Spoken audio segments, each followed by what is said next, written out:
Soyez les bienvenus sur Elios Média.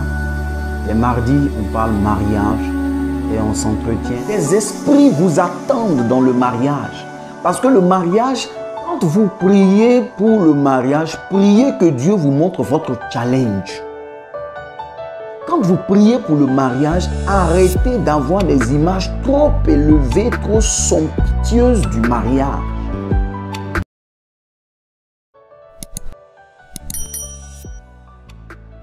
La Bible dit, l'homme quittera son père et sa mère et s'attachera à sa femme.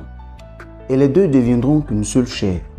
Mais l'évidence est que les deux vont au-delà d'être une seule chair. Les deux font plus que devenir une seule chair. Mais les deux vont constituer une entité spirituelle qu'on appelle la famille. Les deux vont construire quelque chose de plus grand que la chair qu'on appelle la famille. Quand vous mariez une femme ou quand vous mariez un homme, vous avez mis en relation deux villages. Vous avez mis en relation deux lignées spirituelles. Vous avez mis ensemble et vous avez connecté deux groupes d'esprits.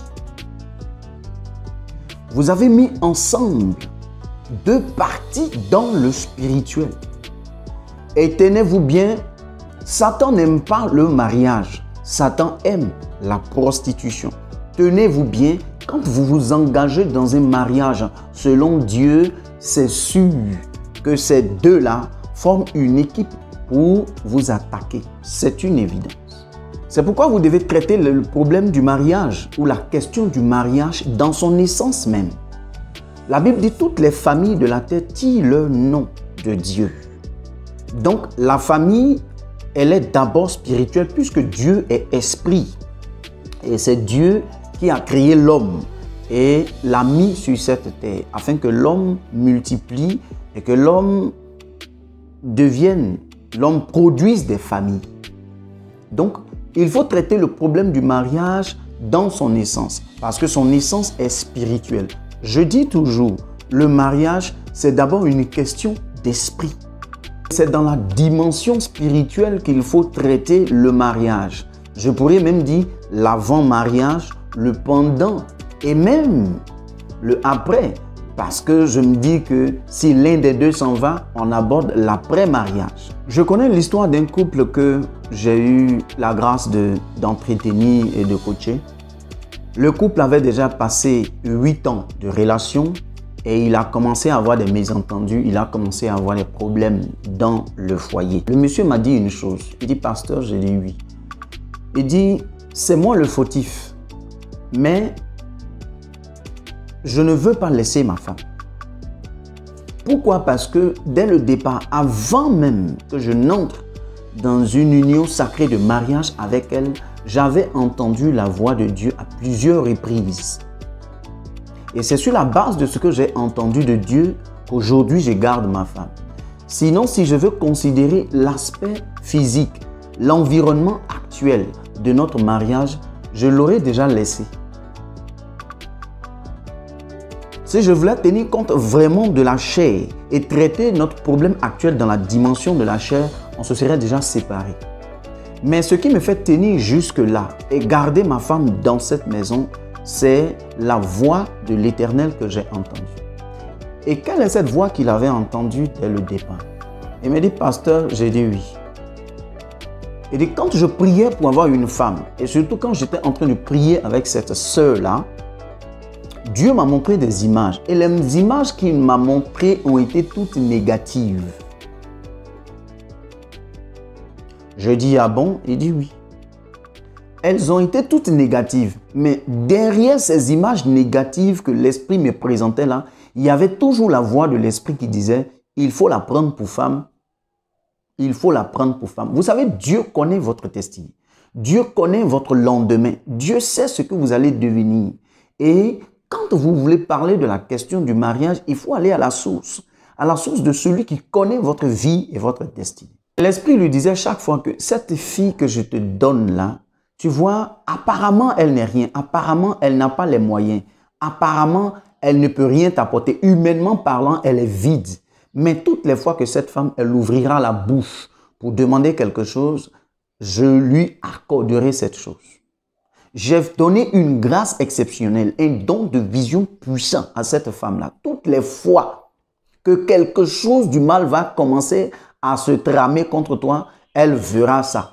Je lui montrerai. Et tout ce qu'elle dira sur ta vie, je le ferai. Vous voyez, parfois dans le mariage, il y a plus que l'argent. Hein.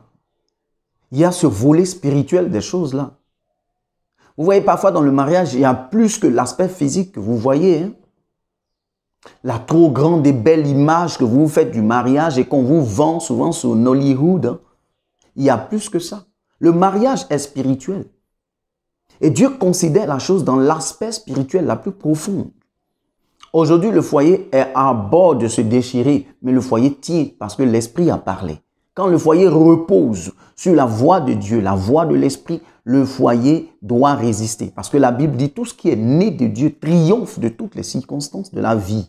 Toi, ma soeur, qui as reçu une prophétie concernant ton mariage, tu as reçu une prophétie de mariage, non? Oui, on t'a dit que tu vas te marier. C'est bon, Dieu a parlé, c'est une évidence, la chose va s'accomplir. Mais dis à ton prophète qui t'a parlé là, de te faire asseoir et qu'il t'enseigne qu'est-ce que c'est que le mariage. Qu'est-ce que je m'en vais embrasser dans le mariage. Demande qu'il te fasse asseoir pour t'enseigner sur le mariage. S'il n'a rien à te dire, je vais donner un conseil très simple. Va dans ton quartier là. Regarde les mamans qui ont déjà dépassé les 20 ans de mariage là et demande leur parcours. Demande leur cheminement. Elles vont te dire. Elles vont te dire leur parcours. Prends 2, 3, 4 exemples. Ça va te servir. Pour que tu aies une idée déjà de ce qui t'attend. Quand vous priez pour le mariage, priez que Dieu vous montre votre challenge. Quand vous priez pour le mariage, arrêtez d'avoir des images trop élevées, trop somptueuses du mariage. Parce que la réalité est entre les mains de Dieu et la réalité sera dans votre cœur si vous vous attachez à Dieu. Le monsieur dont je viens de parler là, ce que Dieu lui avait montré dans le départ n'était pas joli, mais c'était son challenge. Pour lui, sa femme était une âme. Pour lui, sa femme était une âme qu'il faut sauver, qu'il fallait sauver. Et Dieu savait qu'il lui avait donné les capacités, les aptitudes spirituelles nécessaires pour libérer cette femme-là de la captivité familiale parce qu'elle avait déjà essayé 2 mariages qui ont échoué. Elle était à son 3e mariage. Et le monsieur disait que dans les premières images qui lui étaient présentées, il y avait des esprits de famille là qui, dès qu'il a commencé le mariage avec la femme nette, ont commencé à déranger sa vie. Il a commencé à voir tous les problèmes de sa vie. On lui montrait ça en image, tous les problèmes qu'il allait rencontrer dans sa vie. Et ces entités-là lui disaient, c'est ce qu'on fait à cette femme-là. C'est ce qu'on lui fait à tous ceux qui l'aiment. Nous, on leur fait du mal. Dieu lui avait montré son défi. Le mariage est un défi. Votre mari, votre femme est une âme que Dieu vous donne, que vous devez soutenir, une âme que vous devez entretenir. Votre femme, c'est votre premier fidèle, si vous êtes un serviteur de Dieu. Votre mari est votre premier défi. Votre maison, c'est votre première église. Votre femme, vos enfants, ce sont vos premiers fidèles.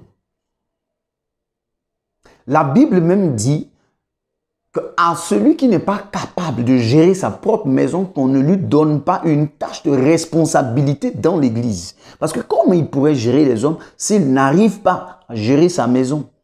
C'est de la responsabilité divine. Priez que Dieu vous montre vos défis dans le mariage. Priez que Dieu vous montre les choses qui vous attendent dans le mariage. Des esprits vous attendent dans le mariage. Parce que le mariage, c'est la question de former une équipe pour servir le Seigneur. Si vous n'avez pas vu votre challenge dès le départ, vous êtes parti pour échouer dans votre relation de mariage. Que Dieu vous bénisse. Alors, merci de suivre les mardis mariages sur Téléos Média.